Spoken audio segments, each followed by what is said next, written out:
mais vídeos. Tamo junto, mano. Mano, na moral, velho, toda semana eu venho aqui e falo que foi mais um episódio insano de Kaiju, velho. Mas não tem como, é só episódio bom atrás de episódio bom, velho. Mas antes, deixa um likezão aí e se inscreve, beleza? E também comenta aí quais outros animes vocês querem que eu faça recap aqui no canal. E agora sim, bora pro vídeo. Na sala de operações, a Capitã Minashiro pede para ela entregar o relatório. E também informa que a evacuação da área começou às 2h45 e às 3 a guarda emite um alerta sobre a aparição de kaijus na área. Então, eles aconselham a população a deixar o local imediatamente. E eles se queixam se a força de defesa vai demorar para chegar. A Mina pergunta sobre a coordenação da FAJ, então é informado sobre um posto de comando de artilharia que está sendo construído no estacionamento de Leomao. E sobre o Honju que se moveu pelo subterrâneo enquanto ele crescia. Pode-se deduzir que ele tenha subido ao entrar no período de proliferação, e o seu aparecimento tem envolvimento com um grande número de Yonjus. Então eles sugerem derrotar o Kaiju no centro para poder amenizar o estrago que será feito aos arredores. E Mina será responsável por derrotar o Honju. Os atiradores poderão contra-atacar o inimigo a partir da rodovia 16. Então todos ficam apostos e o vice-capitão pergunta se todos estão prontos para a sua primeira missão. E vemos Shinomiya olhando para Kafka e diz para ele não a desapontar. E aí vemos que o Kafka começa a passar mal e vomitar por tudo ali, mano. E diz que comeu demais e por isso está vomitando. Então, finalmente todos chegam à área de extermínio e já se deparam com o Honju na missão deles. Como foi dito, a Mina que vai cuidar dele. Porém, ele está criando muitos Yonjus e o trabalho de todos ali é exterminar eles para que eles fujam da área de extermínio. Então o vice-capitão diz que essa missão é super importante, afinal ela que vai dizer o estrago que será feito aos arredores, influenciando no tempo que levará para eles reconstruírem os lugares. E os novatos serão colocados na retaguarda, ficando com a última linha de defesa. Então ele pergunta se alguém tem alguma dúvida sobre as explicações que ele deu, porém todos parecem ter entendido todos os pontos que lhes foi dado. Ele diz também que as notas obtidas no treinamento não valeram de nada, afinal aquilo não salva a vida de ninguém, né? Então agora é a hora deles mostrarem o que eles podem fazer. E mostra todos super empolgados para começar a missão. Aí um dos soldados da FAJ informa que a evacuação e construção do ponto de comando foram concluídos. Então ela diz que a Capitã Minashiro chegará ao seu posto em 8 minutos. Vemos então o Kafka confiante em si, dizendo para o Ichikawa que ele vai provar aos superiores que ele também é capacitado. Se lembrando do que o diretor disse sobre ele ser demitido em 3 meses se continuar do jeito que estava. Então ele se empolga com tudo aquilo. E o Ichikawa entende esse sentimento, afinal é o trabalho que Kafka sempre quis ter. E diz a Kafka que eles precisam fazer da primeira missão deles um sucesso. Então lhes é informado sobre a presença de Yonjus no setor Eco.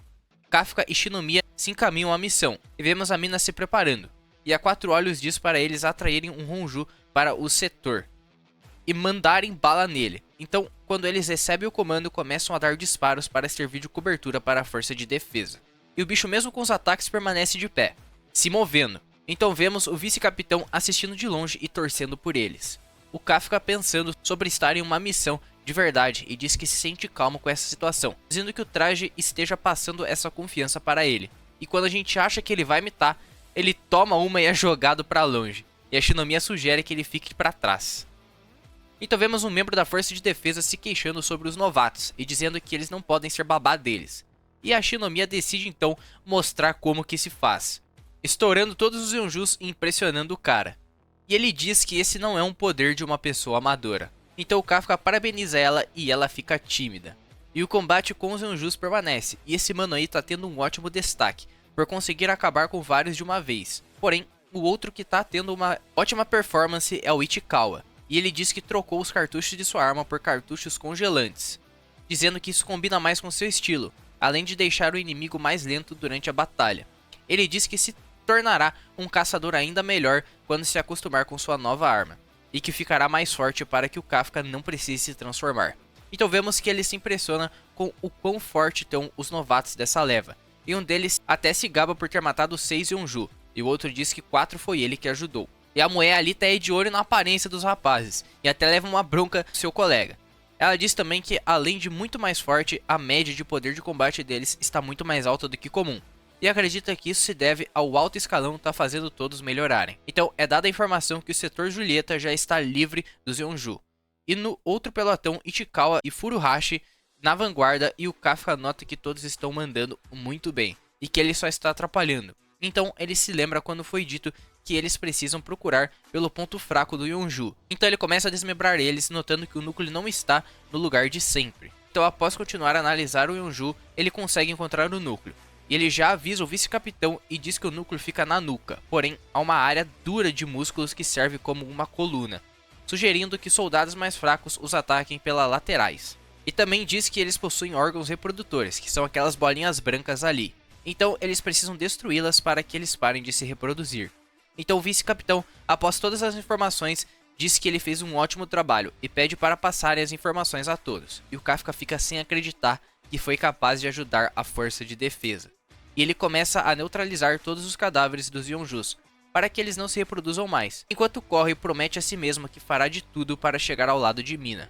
E ao vir um estrondo, é informado que o Honju chegou ao ponto designado, e manda todas as forças terrestres e aéreas se retirarem, pois a força de defesa começará o ataque às pernas do Honju, e pede para manterem o monstro paralisado o máximo que conseguirem. Então vemos a Mina se preparando para disparar no Yonju. E ao ver que tá tudo certo, ela prepara o seu melhor golpe. E ao se lembrar da sua promessa com Kafka, ela diz que essa é quem ela é agora. E após disparar, ela dilacera toda a barriga do monstro, deixando Kafka espantado com o poder dela. E ela já se prepara para lançar o segundo. E aí os sinais vitais do monstro já desapareceram, mas Mina dispara uma terceira vez, fazendo com que o Honju pare de se mover completamente. Mas não satisfeita, ela vai lá e solta o quarto cartucho. E vemos o Kafka assistindo de longe, dizendo que ver ela pessoalmente é muito diferente do que ver ela na TV. Então vemos o vice-capitão, ele chega ali e diz para Kafka que para estar ao lado de Mina precisa ser forte igual a ela. Então Kafka pergunta se ele é equiparável a ela. Ele explica que seu poder de combate liberado não é tão bom quanto as armas de longo alcance dela. Por isso ele não é tão bom contra monstros maiores. E durante a conversa deles, um monstro aparece atrás dele, mas não deu nem pro cheiro, sendo morto rapidamente, pois os pequenos e médio porte são a especialidade dele. E o Kafka fica espantado que o golpe do vice-capitão foi tão rápido que ele nem conseguiu enxergar. O vice-capitão explica que vem de uma família que mata kaijus desde o período Muromachi. Então, sua especialidade é com armas brancas, e também explica que ele e Mina ganharam equipamentos especiais, que combina com o estilo deles. Então vemos Mina informar que o Honju foi derrotado, mas ele explica que as coisas ficam boas agora, pois apesar de ter sido abatido, eles deixam um mar de Yonjus em seu cadáver. Então vemos que aquele enxame de Yonjus indo na direção deles, e o vice-capitão diz que só poderão voltar para casa após a limpeza da bagunça que deixarão na cidade. Vemos um cara ali, né, dizendo que não será nada fácil essa faxina. E o Kafka chega ali e já tira uma com a cara dele. Afinal, nessa parte, né, ele tem experiência de sobra. Podemos ver também que os recrutas já estão bem cansados e mais fracos. E o vice-capitão diz que eles mandaram muito bem, pois a missão não é muito simples e nenhum deles perdeu a vida. Analisando eles, ele nota que Shinomiya termina a missão com uma média de 20 a 30% de poder de combate máximo, a deixando na frente dos outros recrutas. Mas outro candidato que também chama a atenção é o Ichikawa, e o Itadori Fake se questiona o porquê de não ser capaz de acompanhá-lo, afinal ele passou 5 anos no colégio técnico treinando, então ele deveria ser mais forte. Então é informado que mais um Yonju entrando no setor Foxtrot. Ao chegar no local, Ichikawa nota o uniforme de limpeza. Então vemos um rapaz reclamando pelos órgãos reprodutores que ele colocou nos Yonjus terem sido destruídos, deduzindo que há alguém na força de defesa que conhece muito bem Kaiju, pois não é qualquer um que seja capaz de perceber essas coisas. Então ele se vira para os dois perguntando se eles sabem de algo a respeito, terminando o episódio. Cara, cê é louco, só ep insano atrás de ep insano, tá muito bom Kaiju. E se você quer mais anime recap aqui no canal, deixa um like, se inscreve e recomenda aí um anime pra eu estar fazendo também. É nóis, tamo junto e até o próximo vídeo. Mano, na moral, não dá. Parece que eu tô puxando o saco, mas não tem como. É só ep bom atrás de ep bom, velho. O Kaiju tá insano. Então deixa um like aí, se inscreve e bora pro recap. O episódio começa com os membros da equipe de limpeza questionando sobre o novato. Um deles tenta achar ele usando o binóculo, mas ele só consegue ver o estrago que os Kaijus causaram na cidade. Eles então cogitam que ele possa ter se trancado novamente no banheiro. Então vemos Ichikawa e Haru tentando conversar com o cara, porém ele só estende o dedo e perfura Furuhashi. Porém ele percebe que errou seu coração, percebendo que não é muito preciso nessa forma. Furuhashi percebe que seu sangramento não está parando, e Ichikawa pede para ele manter a calma, e tenta usar o traje para estancar o sangramento. Ichikawa nota que aquele Kaiju é um Kaiju humanoide assim como Kafka. E assim que ele assume sua forma de Kaiju, Ichikawa percebe que ele é o mesmo Kaiju que estava no dia do exame, o mesmo que derrotou Shinomiya. E o Kaiju então diz que não voltará de mãos vazias, e que ele pode levar pelo menos um dos membros da força de defesa vivos. Então, vemos Ichikawa tentando se comunicar com todos e pedir reforços ali, mas houve uma interferência na comunicação com o líder do pelotão. O Kaiju então revela que descobriu como os comunicadores deles funcionam, e ele deu um jeito de tornar aquela área indetectável para o resto do mundo. E que também ele desenvolveu uma técnica que o permite viver com os humanos sem que seja descoberto. Nisso ele aponta seu dedo a Ichikawa e dispara contra ele. Ichikawa percebe que os seus ataques são capazes de ultrapassar o escudo dos seus trajes. O Kaiju percebe que Ichikawa consegue ver seus ataques com antecedência, isso graças à conversa que ele teve com Shinomiya, onde ela explica que ele parece usar um tipo de magia misteriosa, e ela diz para prestarem muito atenção nos dedos do Kaiju, assim será possível ver ele preparando seu ataque. Então, graças a isso, ele consegue ver e desviar dos ataques, e aproveita para atirar no braço do Kaiju. Ichikawa pede para Iharu pedir reforços, porém ele se irrita, por achar que está sendo protegido por Ichikawa. Nisso, o inimigo dá mais um disparo, porém Ichikawa o salva novamente. Então ele pede novamente para Iharu ir rápido chamar ajuda, que finalmente decide ir. Vemos que Ichikawa se sente intimidado perante seu inimigo, pois nem mesmo Shinomiya foi capaz de lidar com ele. Mas Ichikawa se encoraja ao lembrar do seu objetivo na força de defesa, e de quando Kafka o protegeu e disse para ir chamar reforços. E que o soldado que ele quer ser é um que arrisque sua própria vida para salvar seus companheiros. Nisso ele parte para cima do Kaiju, tentando ganhar tempo até a ajuda chegar. E vemos que Haru percebe que Ichikawa está muito mais forte do que no dia anterior, e que ele está conseguindo lidar com um Kaiju extremamente forte. Então ele se lembra do teste, quando o vice-capitão disse que o máximo do poder deles chegaria até 20%, afinal poucos conseguem passar dessa porcentagem, mas ainda assim todos ali têm potencial para alcançar esse feito. Haru diz estar preso nos 20%. Por mais de 2 semanas, e ao ver Ichikawa passando em sua frente, o fez sentir um grande ódio de si mesmo. Voltando para a luta do Ichikawa contra o Kaiju, ele percebe que Ichikawa sabe algumas coisas sobre ele. Então ele decide mostrar algo novo para Ichikawa, o atacando várias vezes. Mas bem na hora, Iharu retorna para salvar Ichikawa. Então vemos que o ódio que ele sentia era de si mesmo, por não ter mudado nada desde que entrou na força de defesa, e que ele não deixará Ichikawa o salvar, pois quem fará isso é ele. Ichikawa então pergunta sobre a ajuda que ele tinha ido buscar, porém ele repreende Ichikawa dizendo que se ele não voltasse, ele estaria morto agora. Ambos percebem que não tem mais nada a fazer a não ser lutar, e Haru pede para Ichikawa ajudá-lo a derrotar este sujeito. Ele dará cobertura enquanto Ichikawa atira no Kaiju. Ambos então põem o plano em ação e Haru soltam os cartuchos elétricos no Kaiju. Vendo que ele atrapalharia sua mobilidade, ele então decide focar em Haru, e por conta de ter levado alguns ataques antes, ele consegue esquivar dos ataques agora, pois pegou o timing certo, e logo dispara no tornozelo do Kaiju.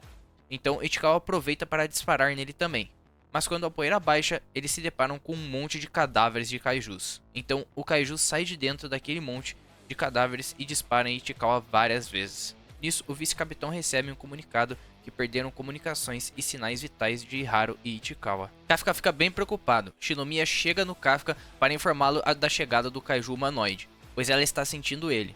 Vemos Ichikawa tentando parar os ferimentos e o Kaiju pensa que será difícil parar as funções motoras dele sem o matar. E Haru dispara nas últimas forças contra o Kaiju, que se defende facilmente. Então ele começa a torturar Ichikawa para tentar apagá-lo rapidamente. E Haru tenta alcançar sua arma, mas se sentindo um inútil por não conseguir ajudar seu amigo, ele diz que Ichikawa é de fato incrível por estar resistindo a tudo isso, e que certamente será capitão um dia. Assim que alcança sua arma, ele diz que não deixará o Kaiju acabar com a carreira brilhante de Ichikawa, porém ele nota que sua arma está sem cartucho, e o Kaiju então se prepara para finalizá-lo. Mas antes de fazer isso, Kafka aparece atrás dele acertando um socão na cara do Kaiju, arrancando a cabeça dele. E vemos Ichikawa se lamentando por ter que fazer Kafka se transformar novamente. E Haru se assusta por ver mais um Kaiju humanoide. Kafka pede para Ichikawa se acalmar e deixar o traje ir fechando os ferimentos. Então Kafka caminha até o inimigo e Ichikawa sente um mau pressentimento. O Kaiju pergunta por que Kafka está em seu caminho, afinal ambos são Kaijus. Mas ele logo perde o interesse e diz que seu cadáver já será útil, afinal ele é muito forte. Então ele consegue perfurar Kafka com seu golpe, mas nota que precisa de muito mais do que isso para matá-lo. Então ele invoca um número maior de balas. Vendo isso, Iharu nota que ele não estava levando a luta deles a sério. Kafka então consegue se proteger dos ataques com uma barreira sonora, e ele se aproxima e começa a encher o Kaiju de porrada. Ele até tenta se proteger com a barreira de cadáveres, mas Kafka a rasga e o Kaiju 9 diz que está com dificuldades de se regenerar. Vemos que Kafka se lembra que o seu núcleo está em seu tronco, então ele mira bem nessa área e desfere um poderoso golpe, abrindo ele todo. Quando ele estava prestes a pôr um fim nele, outros membros da força de defesa aparecem e avistam Kafka, que logo informam a todos sobre um surgimento de um kaiju humanoide. Vemos Shinomiya pensando sobre o paradeiro de Kafka, enquanto ela derrota um kaiju. Vemos que Kafka decidiu se transformar ali mesmo, pois se eles estiverem com o kaiju humanoide, ele será capaz de senti-lo, e pede para ela tomar conta das coisas ali enquanto ele estiver fora. O vice-capitão recebe o aviso de que encontraram um kaiju humanoide e que as suas descrições batem perfeitamente com as do kaiju número 8. E graças à distração do Kafka, o kaiju 9 se recupera, e diz saber o ponto fraco de Kafka, que no caso é a força de defesa. Então ele dispara contra os dois membros ali, forçando Kafka a protegê-los. E o kaiju afirma que Kafka se comporta muito como humano, mesmo não sendo dessa espécie, então ele estranha bastante esse fato. E, enfim, ele deixa o local. Vemos Kafka dizendo que precisa fugir também. Então ele cria uma corrente de poeira com um soco no chão e salta bem alto. Mas o vice-capitão consegue encontrá-lo e avisa a todos que finalmente encontrou o kaiju número 8, deixando Shinomiya e Ichikawa preocupados. O vice-capitão parte para cima de Kafka, que percebe que quando ele disse que é melhor lidando com criaturas de pequeno porte, ele estava falando a sério, e por pouco ele desviou de seus ataques. O vice-capitão decide parar de brincar e diz que será responsável por matar o kaiju número 8, liberando 92% de seu traje, acabando o episódio. Mano, cê é louco, o vice-capitão é muito brabo, vai dar um trabalhão pro Kafka. E se vocês quiserem ver o recap do próximo episódio de Kaiju, deixa um likezão e se inscreve e comenta quais outros animes vocês querem recap aqui no canal.